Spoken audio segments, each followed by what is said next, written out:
Yeshua Krista Tsulani Lalani Hindakin au Vebula Mizong Song Shiru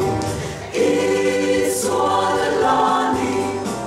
Hindakin au Vebula Mizong Song Shiru Yeshua Lalani Hindakin au Vebula Mizong Song Shiru Yeshua Lalani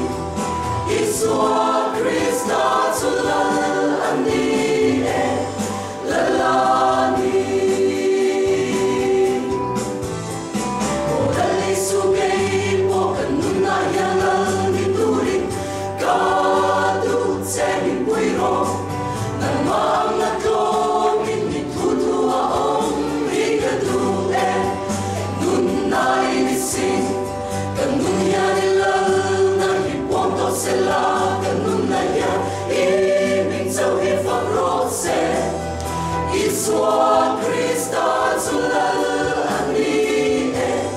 Lalani